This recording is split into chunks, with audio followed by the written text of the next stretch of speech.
What's up, everybody? It's Pikel with League of Items, and today I wanted to talk about item builds in the wake of Mad Lions beating G2 Esports. Mad Lions took down Rogue, took down Rogue, took down G2.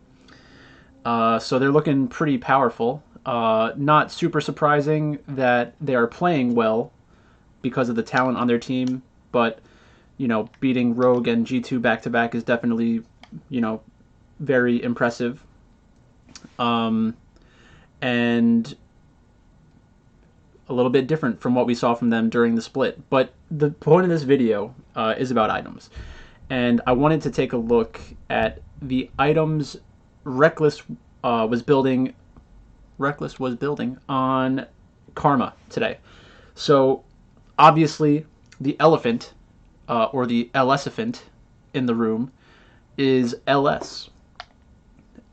He's a big proponent of item efficiency, beating Boris, and things of that nature. But the one criticism I do have of LS is that he is seemingly dogmatic.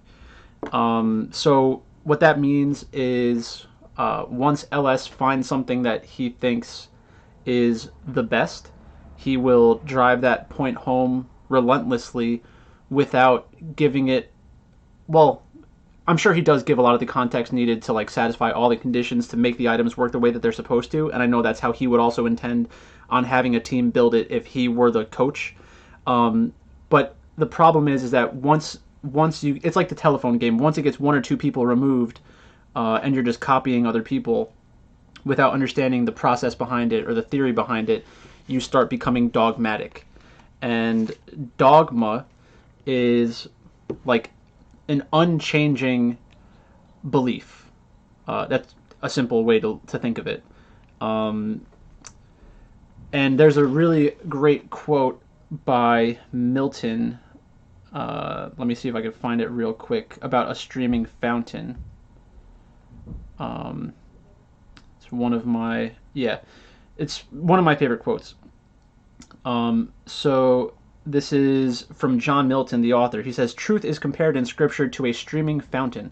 If her waters flow not in perpetual progression, they sicken into a muddy pool of conformity and tradition." So the point is that we shouldn't be trying to conform to other people's ideas or ideologies without at least fully understanding them and being self-critical. The importance or significance of the streaming fountain is that it's continuously changing and it's continuously self-cleansing itself, which is a really cool concept. I think a lot of people would benefit from that mentality, including myself. Sometimes I fall out of it, but that's really the goal, is to have that kind of mentality towards everything in life. So let's get a little bit more specific in this game, or these games. So Reckless, whether or not you think Reckless should be playing Karma, that's one question we can ask. The second question, though, is did Reckless build Karma the right way? And I would say that Reckless can play things like Karma, or Moonstone Renewer plus Staff of Flowing Water champions in general. I think it's a viable option. That we saw them do it against Schalke in their last series. My issue is that they were kind of forcing it, and they weren't picking a team composition around it. So I just think that there were parts of their process that were a little bad. So, for example, when Ardent Sensor was the best item around, I called that happening months before people started playing it. And it's because of the item efficiency. So one way to approach League of Legends is to analyze all of the numbers around items, champions, and try to figure out which things are the most efficient from a gold perspective, because you are only going to be able to spend so much gold in a game. So the good thing about support items, or a lot of the enchanter support items, is that they're inexpensive and they're extremely powerful when you meet the conditions of the items. So in this example, we have Moonstone Renewer, Staff of Flowing Water, Chemtech Putrefier. And, all of those items are very efficient. I have a sheet that I work off of. It's not infallible. I may have, done some things incorrectly here, but basically, Yeah, and some of these items don't belong here. But I had this set up right before. So Moonstone Renewer, let's just get the right ones in here. Staff of Flowing Water.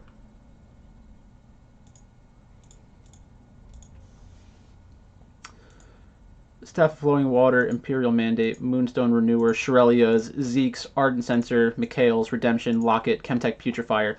These are all the types of items that you can really choose, and you'll notice quickly that they're all between 2,300 to 2,500 gold. They're all relatively efficient from a base stats perspective, so this means if you just take the gold value of the stats that are given to you on these items, they're right around 100% for the most part. Staff of Flowing Water is a little bit lower. But overall, they're very good items. And I'm not saying that, picking or buying Staff of Flowing Water or Moonstone Renewer is a problem. I'm just saying that, you shouldn't just pick it no matter what. So let's just talk about, because I don't want this video to go on forever, but let's talk about it in practice right here. Because theoretically, very strong. I completely agree. I love building team compositions this way. But let's talk about it in practice. So in the first game, we have Sylas, Udyr, and Tristana on your team.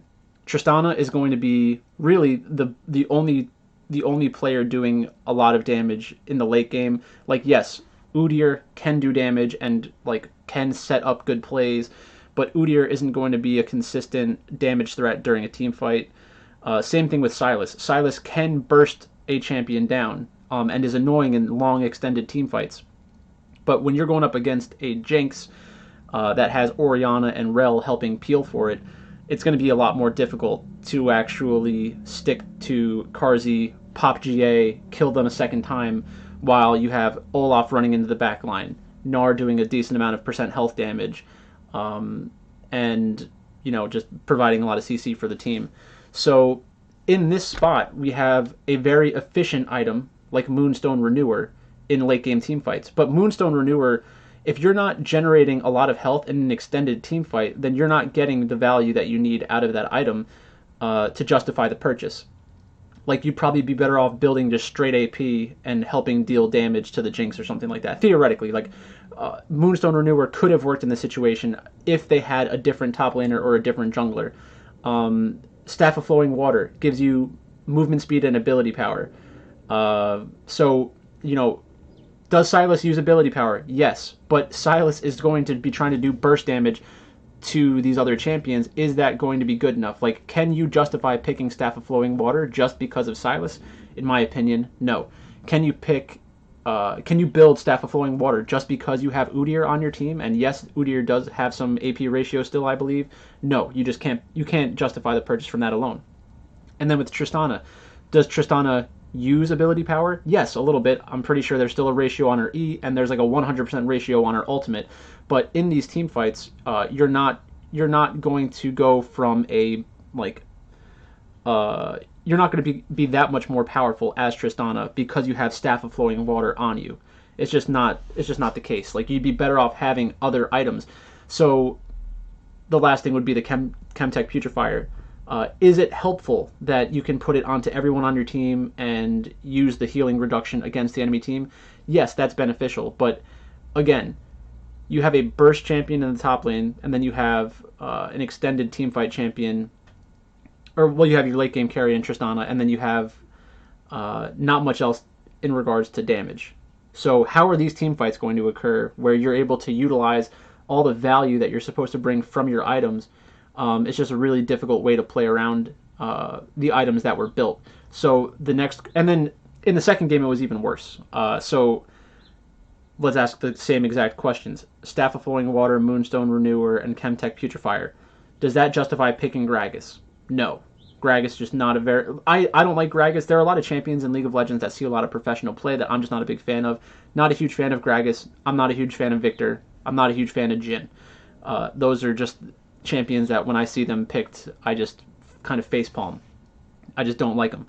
And that's just my preference. I'm not saying they're the worst champions ever, but I just don't like the idea behind picking them.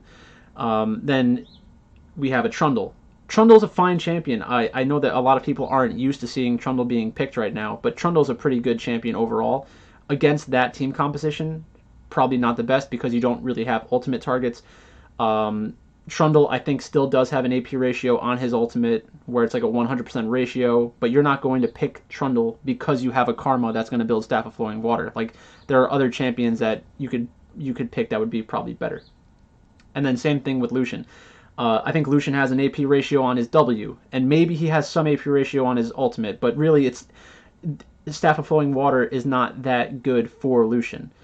So the question becomes, are there other items that Reckless could have bought? Are there other items Reckless can buy in this situation that are better for their team composition, or are there other champions that would take advantage of those items better? The answer to all those questions is yes. So the alternative would be, let's go back to the sheet. All right, so Imperial Mandate. Could you justify picking Imperial Mandate over Staff of Flowing Water or Moonstone Renewer? Maybe, but probably not. It's not really the one that I have in mind. Shirelia's Battle Song, it would be a nice item to have, but it's not going to make your hyper carries much better. Locket is a safe option, but that's not necessarily how you want to approach the game. You might be better off just getting a Locket on your actual support instead of Karma, because Karma's function in this game is to just be an ultra value champion that's providing a lot of benefit to the rest of the team, not necessarily from themselves. Zeke's Convergence, you could build Zeke's on Karma, but that's not really what you want to do. Staff of Flowing Water, obviously you get the AP for yourself, but you're not providing as much value to the rest of your team. And then we get back to Ardent Sensor. Is Ardent Sensor better than Staff of Flowing Water for those team compositions, for single threat damage compositions? And I'm going to say yes. I think that the on-hit damage is just, going to be better in the long run. So I don't really have a problem with the Karma as much as I have a problem with how the champion was built. I think Ardent Sensor was just a better option overall. And this is where we see the dogmatic stuff come in, because LS has basically told everyone, and in many ways correctly, that Staff of Flowing Water and Moonstone Renewer are just like extremely good items. And I completely agree. They're very good items. Before the season started, like I think it was October or November, when all the new items were released, I said that the best items were Moonstone Renewer and Staff of Flowing Water. You can check the video on my channel. I said they were going to be two of the best items that you would be basically building the meta around. And again, am I somewhat wrong because, it's not the most popular thing? Yes, but still, theoretically, it's a very strong combination of items, and if you build team compositions correctly, I think that you could make the argument that it's very good. It's just underutilized. So,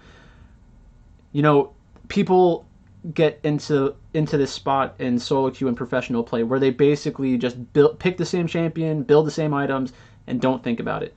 And that is dogmatic. You've effectively reached the dogma zone, and that is the problem. So when you get into your next game and you're thinking to yourself, what champion am I going to pick? What items am I going to build? Are there better items that I can pick for my team composition? Are there better items to pick that will, punish the enemy team? And the answer is generally yes. Like, you should have an idea of all of the items that are usable on your champion when you get into the game, and then make your decisions based on how much gold you have in the game. Are you snowballing? Is the other team snowballing? Can you, pick a less efficient item that's going to help you right now because you're going into a big team fight? Should you buy an elixir instead of a component piece because this might be the most important fight of the game? All of those questions are things that you should be asking yourself when you're playing League of Legends. And that's one of the benefits of looking at the numbers behind items and champions and trying to be that streaming fountain, which is kind of funny because the Staff of Flowing Water has become a muddy pool of conformity and tradition. But that's basically it for today. Thanks for watching. Make sure you like and subscribe if you liked the video, and make sure to come back for all of the betting takes. This split has been a little bit less intensive with videos, but I have Patreon and Discord where we talk about every slate for DraftKings and all of the bets. So, thanks again for watching, and I'll talk to you later.